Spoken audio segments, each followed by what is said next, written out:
आप देख रहे हैं एक नई जिंदगी।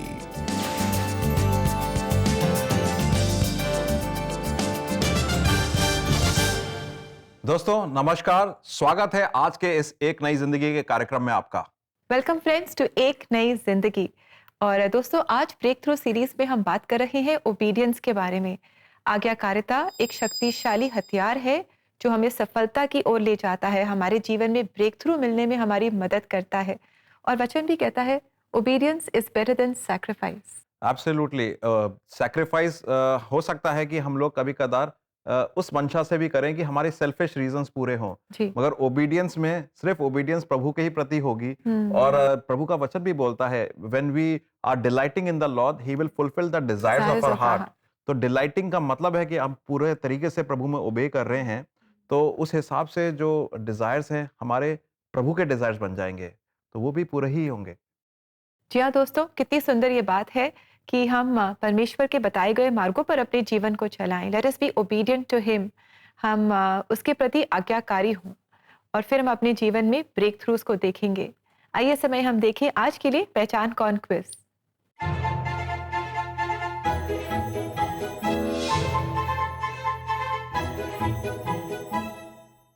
दोस्तों आज हम बात कर रहे हैं आज्ञाकारिता की, ओबीडियंस की, और सवाल भी ओबीडियंस से रिलेटेड है। सवाल है नामान को एलीशा ने कुछ करने के लिए बोला था जिसकी वजह से नामान का कोढ़ ठीक हो गया, वो चंगा हो गया। तो कौन सी चीज बोली थी? पहली चीज ए कि नामान को कहीं चढ़ावा चढ़ाना था, बी गरीबों को खाना खिलाने के लिए बोला, सी यर्दन नदी में डुबकी लगाने के लिए बोला, या डी 40 दिन का उपवास रखने के लिए बोला। दोस्तों इस सवाल का जवाब सीबीएन इंडिया के यूट्यूब चैनल पर आज के एपिसोड के कमेंट सेक्शन में जाकर जरूर से दीजिएगा। हमें उम्मीद है कि इस सवाल के जवाब जब आप खोजेंगे तो आपको भी आज्ञाकारिता के बारे में पता चलेगा और आप भी किसी चीज में आज्ञाकारिता दिखा सकते हैं प्रभु को। तो दोस्तों जल्दी से सही जवाब आप हम तक पहुंचाएं। और आपके लिए एक बहुत छोटा सा हिंट ये है कि नामान की कहानी आप बाइबल में पुराने नियम में पाते हैं। तो दोस्तों आइए आगे बढ़े और आज की सच्ची कहानी में हम आपकी मुलाकात कराएंगे शालिनी धनके से, जिन्हें परमेश्वर से उम्मीद थी कि परमेश्वर उन्हें एक संतान का सुख देगा। वो एक बच्चे के लिए प्रार्थना कर रही थी, इंतजार कर रही थी। कई साल हो गए। आइए देखते हैं कि क्या उनके जीवन में ब्रेक थ्रू आया। आइए उनकी सच्ची कहानी हम देखें। कई अरमानों को दिल में लेकर शालिनी और निखिल ने 2017 में शादी की, लेकिन जैसे ही उन्होंने माँ बाप बनने की खुशी अपनाई, जिंदगी ने उनका एक कठिन इम्तिहान लिया। 2017 में 28 दिसंबर को हमारी शादी हुई। 2018 में मैं प्रेग्नेंट थी, लेकिन मुझे पता नहीं था, क्योंकि पहली बार होता है तो कुछ पता नहीं रहता है और मुझे उतना नॉलेज भी नहीं था उस चीज़ का। 2019 में मैं फिर से प्रेग्नेंट हुई, तब भी मुझे पता नहीं था कि मैं प्रेग्नेंट हूँ करके, क्योंकि 3 महीने हो चुके थे, मुझे पीरियड नहीं आए थे। और जो बात थी दिमाग में बैठी थी कि मेरा मिसकैरेज हुआ, और लोग बोलते कि एक बार हुआ तो होता ही रहता है। अपने मिसकैरेज से दिल के टूट जाने से शालिनी ने परमेश्वर से सवाल किया। मैं टूट गई थी, प्रभु मेरे साथ ही क्यों होता है ऐसा, बार बार मेरे साथ ही हो रहा है। मैं देखती हूँ हमेशा मुझे निराशा हो रही है करके। तब फिर मैंने प्रार्थना की प्रभु से, फिर भी मुझे शांति नहीं मिल रही थी। और फिर अकेले रहना, रात सोना नहीं, अकेले में रोना। परिवार और रिश्तेदारों के लगातार सवालों ने शालिनी के दुख को और गहरा कर दिया। रिश्तेदारों के द्वारा तो बहुत ताने, खास करके जो परिवार, खास करके इनकी मम्मी मुझे हर बार पूछती थी, जब भी मैं जाती थी ना, काठोल से नागपुर जिस दिन एक दिन के लिए भी जाती थी, मुझे यही सवाल था, शाम को कब सुना रहे खुशखबरी। इनको भी बोलते थे कब सुना रहे, कुछ करता क्यों नहीं, दवाखाना क्यों नहीं जाता, डॉक्टर को क्यों नहीं दिखाता। कुछ कार्यक्रम में जाते तो लोग बोलते ही थे कि इतना साल हो गया रे, कब होगा। इलाज करवाने के बाद भी सब नॉर्मल था, फिर भी उनका इंतजार कभी खत्म ना होता और अनिश्चित लग रहा था। दोनों की रिपोर्ट सब नॉर्मल थी और किसी भी प्रकार का दिक्कत नहीं था हमारी रिपोर्टों में कि मैं माँ नहीं बन सकते। एक्चुअली ऐसा कुछ नहीं था, मुझ में कुछ खराबी नहीं है, उनमें कुछ खराबी नहीं। 2018 से लेकर 23 तक ये सिलसिला चालू रहा। जब हम नागपुर जाते थे सेम सवाल, सेम बातें होती थी।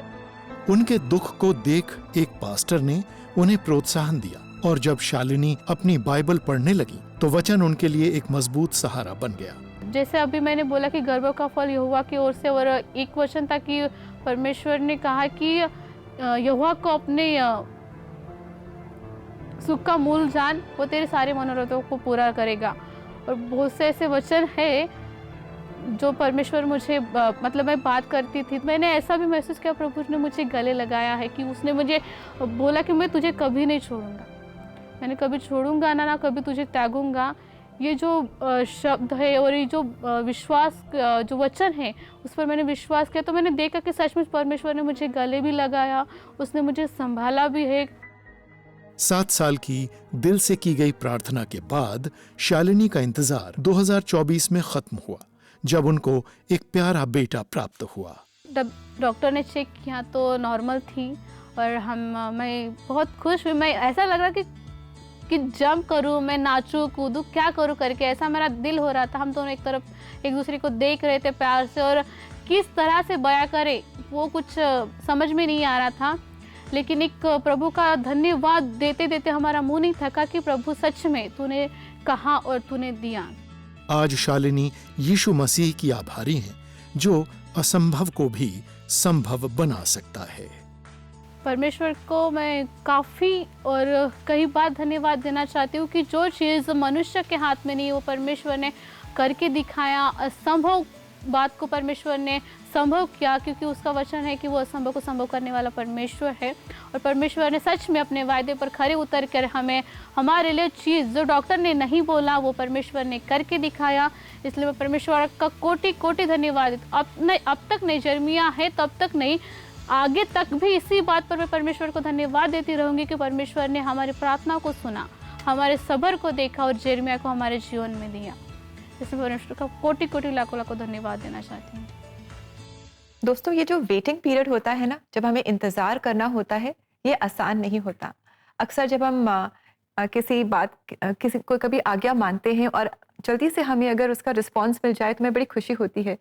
लेकिन if we are called to wait and be obedient, that is very challenging. Absolutely. और इसीलिए जो ओबीडियंस है उसका दूसरा पहलू है पेशेंस। जी, क्योंकि इसमें प्रभु हमें एक ओबीडियंस के द्वारा अपनी इमेज में ढाल रहा है और जी। वो पेशेंस से ही पूरी होती है। जी, and we are so grateful to God for Shalini और आपके परिवार के लिए, जेरेमाया के लिए। परमेश्वर ने आपको एक बहुत ही सुंदर संतान दी है। परमेश्वर आपको, आपके परिवार को बहुत आशीष दे। दोस्तों, हम बात कर रहे हैं ओबीडियंस की, आज्ञाकारिता की, और इसके 2 अहम पहलू होते हैं: प्रभाव का बदलना, प्रार्थनाओं का बढ़ना। प्रभाव का बदलना और प्रार्थनाओं का बढ़ना। आइए हम देखते हैं हिजकिय्याह की कहानी से ये हम ओबीडियंस के बारे में कैसे सीखते हैं। हिजकिय्याह जूडा का राज्य था और लगभग यीशु मसीह के आने से 700 साल पहले उसका राज्यकाल था। उसके राज्यकाल में उसने प्रभु के अधीन रहा और प्रभु के अधीन आकर उसने काफी सारे ब्रेक थ्रूज देखे अपने जीवन में। कहने को कह सकते थे कि हिजकिय्याह के पिता आहाज वो प्रभु को नहीं मानता था, बल्कि प्रभु के बिल्कुल विरुद्ध था, राज्य को प्रभु के विरुद्ध ले गया था। बहुत ही खराब राजा था। कहने को हिजकिय्याह कह सकता था कि मेरे पिता ने बहुत खराब कार्य करे और मेरे पे उसका प्रभाव आया है, तो उस प्रभाव की वजह से मैंने भी खराब काम करा है। मगर हिजकिय्याह वो नहीं था। जब हिजकिय्याह को पता चला सही गलत का फर्क, उसने अपने आप को प्रभु के सामने अपने आप को रखा, अपने आप को अधीन करा और प्रभाव बदला। आइए देखें वचन के द्वारा कैसे उसने प्रभाव बदला और कैसे उसके जीवन में परिवर्तन आता है, उसके राज्य में परिवर्तन आता है। दूसरा राजा 18:7 में लिखा है, यहोवा हिजकिय्याह के साथ था। हिजकिय्याह ने जो कुछ किया उसमें वो सफल रहा। हिजकिय्याह ने अश्शूर के राजा से अपने को स्वतंत्र कर लिया। हिजकिय्याह ने अश्शूर के राजा की सेवा करना बंद कर दिया। आपने देखा हिजकिय्याह ने जो अश्शूर के राजा के साथ उसका प्रभाव था उसके ऊपर, उसको उसने हटाया और उसने प्रभु का प्रभाव अपने ऊपर लिया और he could stand against that and he became obedient. And उसका कॉन्सिक्वेंस ये था कि प्रभु का फेवर उस पे था और प्रभु ने उसके लिए बहुत कुछ किया। हिजकिय्याह चाहता तो एक्सक्यूज कर सकता था कि मेरा पिता खराब है तो मेरे पे भी कोई खराब प्रभाव है या चारों तरफ खराब लोग हैं तो उस वजह से मुझे भी खराब रहना पड़ेगा, मगर नहीं, वो प्रभु के अधीन था, प्रभु के ओबीडियंट था और उसने सारा प्रभाव हटाया। और दूसरी चीज है प्रार्थना। हिजकिय्याह के ऊपर असुर राजा का अटैक हुआ और वो काफी घबरा गया था। तब वो एक प्रार्थना करता है और देखिए प्रार्थना में वो कैसे अपने ओबीडियंस को दिखाता है। आइए देखते हैं वचन को। दूसरा राजा 19:19 में लिखा है, अतः यहोवा हमारा परमेश्वर, अब तू असुर के राजा से बचा, तब पृथ्वी के सारे राज्य समझेंगे कि यहोवा तू ही केवल परमेश्वर है। और इस प्रार्थना के बाद उस रात को जानते हैं क्या होता है? उस रात को प्रभु का स्वर्गदूत आता है और असीरिया के आर्मी कैंप में लगभग 1,85,000 सैनिकों को खत्म कर देता है और उस कैंप में हाहाकार मच जाता है और वो सारे लोग उस जगह को छोड़ देते हैं, यरूशलेम पे कब्जा नहीं कर पाते हैं। हिजकिय्याह जो कि ओबीडियंट था और उस ओबीडियंस से उसे एक मेजर बैटल में ब्रेक थ्रू मिलती है। क्यों? क्योंकि दो चीजें उसने करी थी। उसने अपने ऊपर से एक गलत प्रभाव हटाया, प्रभु का प्रभाव लाया, और प्रार्थनाओं में कंसिस्टेंट रहा, प्रार्थनाओं में बढ़ता गया। मेरे प्रिय दोस्तों, आज अगर आप ओबीडियंस करना चाहते हैं मगर उसमें आप कंफ्यूज्ड हैं कैसे आगे बढ़ें, या उसमें बार बार उलझ जाते हैं, या आपको ब्रेक थ्रू नहीं मिल पाता है, तो आज आप अपनी नजरें उठाकर देखें आपके ऊपर किसका प्रभाव है। दुनिया का प्रभाव है, विरोधी का प्रभाव है, या खुद की आदतों का प्रभाव है, या संगति का प्रभाव है, जिसकी वजह से आप अपने जीवन में प्रभु का ओबीडियंस नहीं ला पाते हैं। हो सकता है कि यह समय हो कि आपको रिपेंट करके उस प्रभाव को हटाकर प्रभु का प्रभाव को आमंत्रित करना है, प्रभु के वचन को, प्रभु के जनों के द्वारा, और उसके बाद consistent prayers for a breakthrough. मैं उम्मीद करता हूं आपकी जिंदगियों में जहां कहीं भी रुकावटें हैं, हो सकता है रिश्ते में लेकर, या अपने आने वाले फ्यूचर को लेकर, या कैरियर में, या जॉब में, या पढ़ाई में लेकर, आप इन दो चीजों को आप अपनी जिंदगी में लागू करें, प्रभाव लाएं प्रभु का, और प्रभु से प्रार्थना करें। You will experience and see a breakthrough. Yes indeed friends, you will see a breakthrough. In fact वचन हमें यह भी बताता है कि प्रभु यीशु मसीह भी आज्ञाकारी बने। उन्होंने दुख उठा कर, चाहे वो पुत्र थे, फिर भी उन्होंने दुख उठा कर आज्ञा का पालन करना सीखा, और सिद्ध होकर वो उन सब के लिए एक छुटकारे का स्रोत बन गए हैं जो उनकी आज्ञा का पालन करते हैं। आइए दोस्तों, हम भी परमेश्वर के बताए गए मार्गों का, वचन का हम के प्रति हम आज्ञाकारी हों। It's very important because obedience is vital for a breakthrough. और दोस्तों, अगर आप प्रार्थना में सहायता चाहते हैं तो ज़रूर आप हमें कॉल करें CBN प्रेयर लाइन में। हमारा नंबर है 99 10 40 10 10। आपकी कॉल्स का हमें इंतजार रहेगा। दोस्तों, अब वक्त है एक ब्रेक का। ब्रेक के बाद हम जब लौटेंगे तो नवजीवन चर्च के पासवान रूबिन सिंह जी से मिलेंगे और सुनेंगे कि आज्ञाकारिता की और विश्वास की यात्रा के बारे में क्या हम उनसे सीख सकते हैं। So don't go anywhere, we will be right back.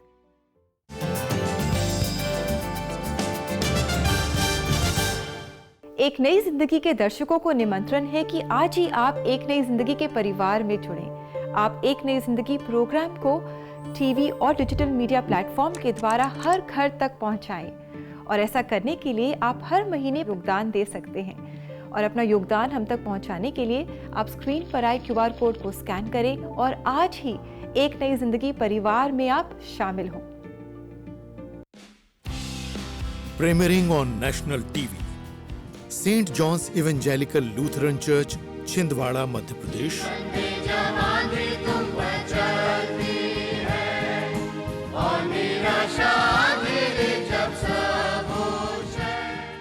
Navjeevan City Fellowship Church, Bareilly.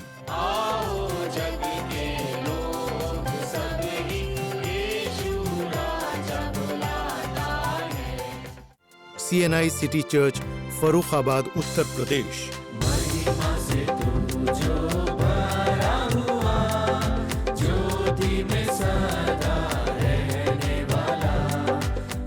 और CNI चर्च, साबरमती, गुजरात से।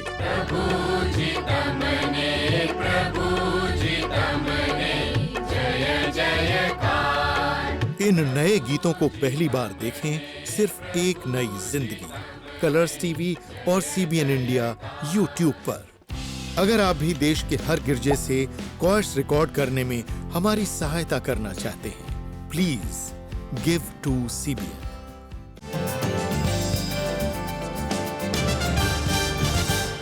वेलकम बैक दोस्तों। आज हम एक बहुत ही इंटरेस्टिंग टॉपिक पर बात कर रहे हैं और आज हम जान रहे हैं कि अपने जीवन में एक ब्रेक थ्रू को देखने के लिए, अपने जीवन में सफलता पाने के लिए बहुत ज़रूरी है कि हम आज्ञाकारी हों। किसके प्रति आज्ञाकारी हों? पिता परमेश्वर के प्रति हम आज्ञाकारी हों, उसके बताए गए मार्गों के प्रति, वचन के प्रति हम आज्ञाकारी हों। आज्ञाकारिता हमेशा आसान नहीं होती है। इनफैक्ट आज्ञाकारिता एक हथियार बन सकता है प्रभु का आपको इस्तेमाल कर कर अपने इच्छा को पूरे करने के लिए। आइए हम चलते हैं बरेली और वहाँ पास्टर रूबिन सिंह से सुनते हैं आज्ञाकारिता के बारे में क्या सीख दे रहे हैं वो हमें। जब मैं पैदा हुआ था, मेरे पैदा होने के बाद मेरे माता पिता ने मुझे प्रभु की सेवा के लिए दिया था। उनका मन था कि जैसे हम प्रभु की सेवा कर रहे हैं वैसे हमारे बेटे भी प्रभु की सेवा करें। और मैं घर का पहला बेटा होने के नाते मुझे उन्होंने प्रभु की सेवा के लिए जब दिया तो उनकी प्रार्थना ये थी कि प्रभु तू इनको अपनी बुलाहट दे। सन 2005 में एक अद्भुत द्वार खोला कि मैं southern Asia Bible college Bangalore अपनी सेमिनरी करने जा सकूं। और फिर बाइबल कॉलेज में जाकर के 3 वर्ष मैंने एमडिफ का अपना programme masters of divinity complete किया और 2008 से मैं प्रभु की सेवा में फिर संलग्न हुआ। जब प्रभु की सेवा के लिए मैं बाहर आया 2008 में फील्ड में आया तो प्रभु ने मुझे बड़े विभिन्न माध्यमों के द्वारा इस्तेमाल करा। बाइबल ट्रांसलेटर और उसके साथ साथ में एज ए ट्रेनर और एज ए गॉस्पेल कोच और एज ए फैसिलिटेटर। तो मैं कई फॉर्मेट्स में काम करता रहा प्रभु की सेवा। 2016 में प्रभु ने मुझे विवाह के बंधन में जोड़ा। प्रभु ने मुझे 2 बच्चों की आशीष दी है। मसीह परिवार में जन्म लेने के बावजूद भी मेरे जीवन में कई बार ऐसे तूफान आए जब मुझे लगा कि मैं प्रभु की सेवा नहीं कर पाऊंगा। जैसे पौलुस कहता है कि मेरी निर्बलता में परमेश्वर का बल मुझे सामर्थ्य देता है। तो वैसे ही मैंने निर्बलताओं में भी परमेश्वर के बल को अपने जीवन में महसूस किया। अभी रिसेंटली मैंने अपनी बेटी को भी, जो नया न्यू बॉर्न बेबी था, 9 दिन की बेटी को मैंने खो दिया। और लेकिन उसमें भी जाकर के प्रभु ने मुझे बाहर निकाला है, उस दर्द से भी बाहर निकाला। परिस्थितियां आएंगी, चुनौतियां आएंगी, लेकिन वो रहेंगी नहीं, वो सब निकलती जाएंगी और प्रभु हमको उन चुनौतियों से बाहर निकालता है। मुझे कलीसिया के अंदर अच्छे लोग दिए हैं, विश्वास योग्य लोग दिए हैं जो निरंतर मेरे लिए प्रार्थना करते हैं और कलीसिया की सारी सेवाओं को वो कंधों पर उठा के रखते हैं। नवजीवन की सारी सेवाओं को वो अपने ज़िंदगी का एक अहम हिस्सा मानते हैं। तो मैं अकेला नहीं कर रहा हूँ सेवा, मुझे लगता है कि पूरी कलीसिया मेरे साथ प्रभु की सेवा कर रही है। संगीत से मेरा बड़ा गहरा लगाव है। CBN की क्वायर्स को मैं देखता था तो मुझे लगता था कि हमारे पास भी वर्शिप टीम है, हमारे पास भी जवान लोग हैं, तो क्यों ना हम भी प्रभु की महिमा करें। तो मैं प्रभु का धन्यवाद देता हूँ CBN के लिए जिन्होंने ये मौका दिया अपने संगीत को आप तक पहुँचा सकें। और उस रुचि को जो हमेशा से मेरा एक भाग रही मुख्य सेवाओं का, उस रुचि को पूरा करने में कलीसिया के साथ मिलकर के CBN का बड़ा योगदान रहा। जैसे पौलुस कहता है ना, प्रभु का दास कहता है वचनों के अंदर कि मैं निशाने की ओर दौड़ा चला जाता हूँ ताकि उस मीरास को प्राप्त करूँ, उस मुकुट को प्राप्त करूँ जो मेरे लिए भविष्य में रखा है। तो वही मेरा दर्शन है कि मैं निशाने को यानी दर्शन के उस एम की तरफ लगातार दौड़ना चाहता हूँ, उस मीरास को, उस इनाम को पा सके जो प्रभु ने हमारे लिए रखा है। Thank you pastor Rubin Singh. आपका जो सीख मिली है हमारे को काफ़ी उत्तेजित करा है, इन्फॉर्म भी करा है और हमें मोटिवेट करा है ओबीडियंस की तरफ। इनफैक्ट प्रिय दोस्तों, पास्टर रूबिन सिंह मेरे पर्सनल खास मित्र भी हैं, मैं उनको जानता भी हूं और बहुत मेहनत से वो कर रहे हैं सेवा। प्रभु की आशीष उनके द्वारा काफ़ी सारे लोगों को जा रही है। जी दोस्तों, इसी तरह हम भी जो बुलाहट परमेश्वर ने हमारे जीवन में रखी है उसके प्रति हम आज्ञाकारी हों। चैलेंजेस आएंगे, मुश्किलें आएंगे, लेकिन हम आगे बढ़ते जाएं, प्रभु की ओर हम ताकते रहें। और समय आ गया है एक बहुत ही छोटा सा ब्रेक लेने का।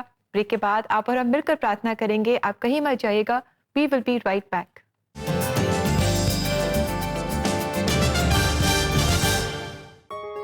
बच्चे, हम चाहते हैं कि ये परमेश्वर के वचन को जानते हुए बड़े हों। और अब सुपरबुक के द्वारा बच्चे बिब्लिकल ट्रूथ इंटरेस्टिंग तरीके से सीख सकते हैं। बिन्यामिन उनके साथ है। इस सुपरबुक बाइबल ऐप में ऐसी ही मजेदार चीजें हैं जिन्हें आपके बच्चे बहुत पसंद करेंगे। बढ़िया गेम्स खेलना, अच्छे अच्छे वीडियो देखना, बाइबल के हीरोज को करीब से जानना, परमेश्वर का वचन, बच्चे ये सब फन वे में सीखेंगे। Super book Bible app store और गूगल प्ले स्टोर से आज ही डाउनलोड करिए।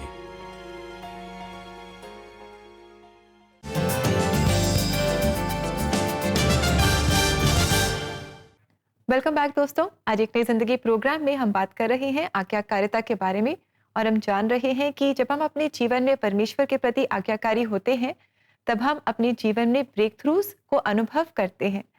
लेकिन आज्ञाकारी होना इतना आसान नहीं है, बिकॉज अक्सर हम बहुत प्राइड से भरे होते हैं।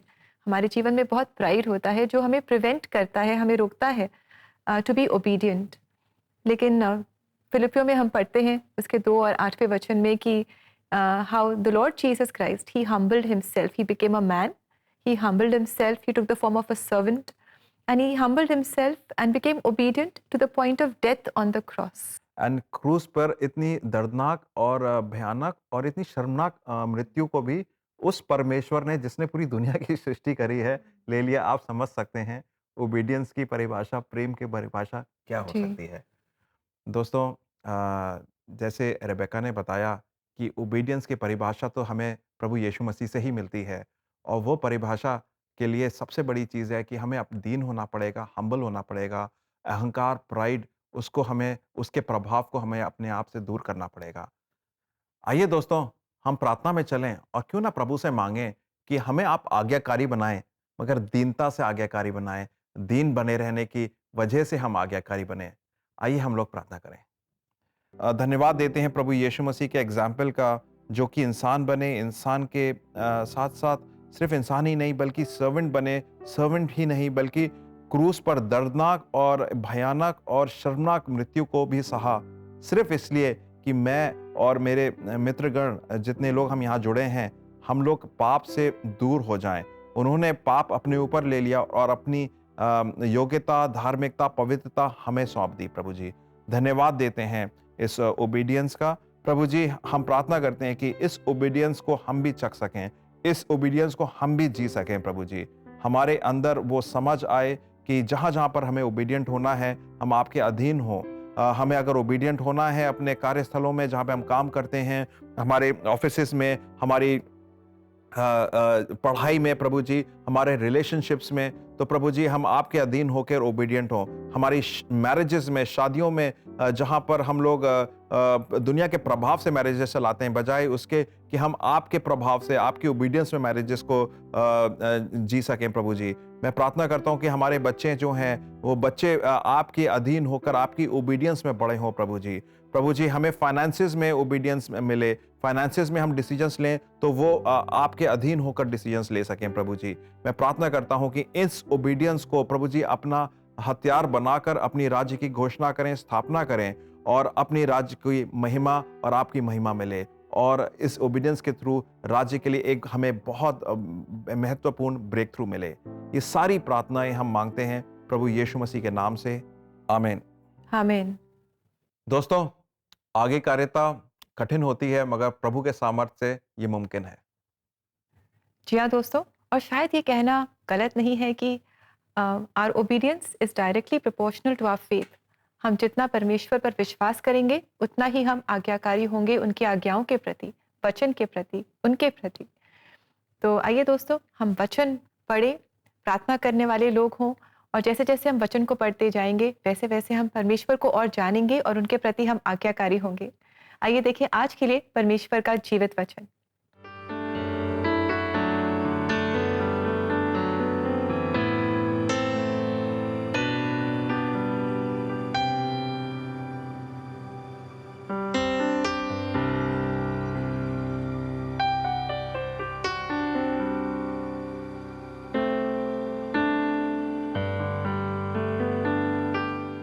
तो दोस्तों, बहुत ही अच्छा ये वचन है जो हमें इंकरेज कर रहा है कि हम मूर्ख न बने, पर हम बुद्धिमान हों, और हम अपने पिता परमेश्वर की आज्ञाओं को सुने, उन्हें ग्रहण करें, उनका पालन करें, और ऐसा करने में वो हमारी मदद करते हैं। दोस्तों, ये बहुत इंपॉर्टेंट बात है जानना कि जब हम ओबीडियंस का एक स्टेप लेते हैं, तो प्रभु प्रसन्न तो होते ही होते हैं, मगर हमें सामर्थ्य देते हैं उस ओबीडियंस को बरकरार रखने के लिए, कंसिस्टेंट बने रहने के लिए।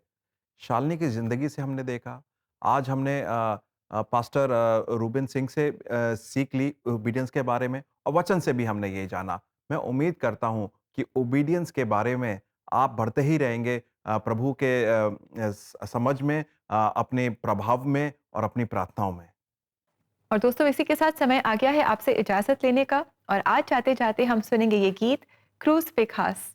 ये नवजीवन चर्च बुरेली की कॉयर हमारे लिए गा रही है। तो आइए आप और हम मिलकर इस गीत को सुने, इससे आशीष पाएं। कल हम आपसे फिर मुलाकात कर रहे हैं, and until then have a lovely blessed day. God bless you friends. नमस्कार।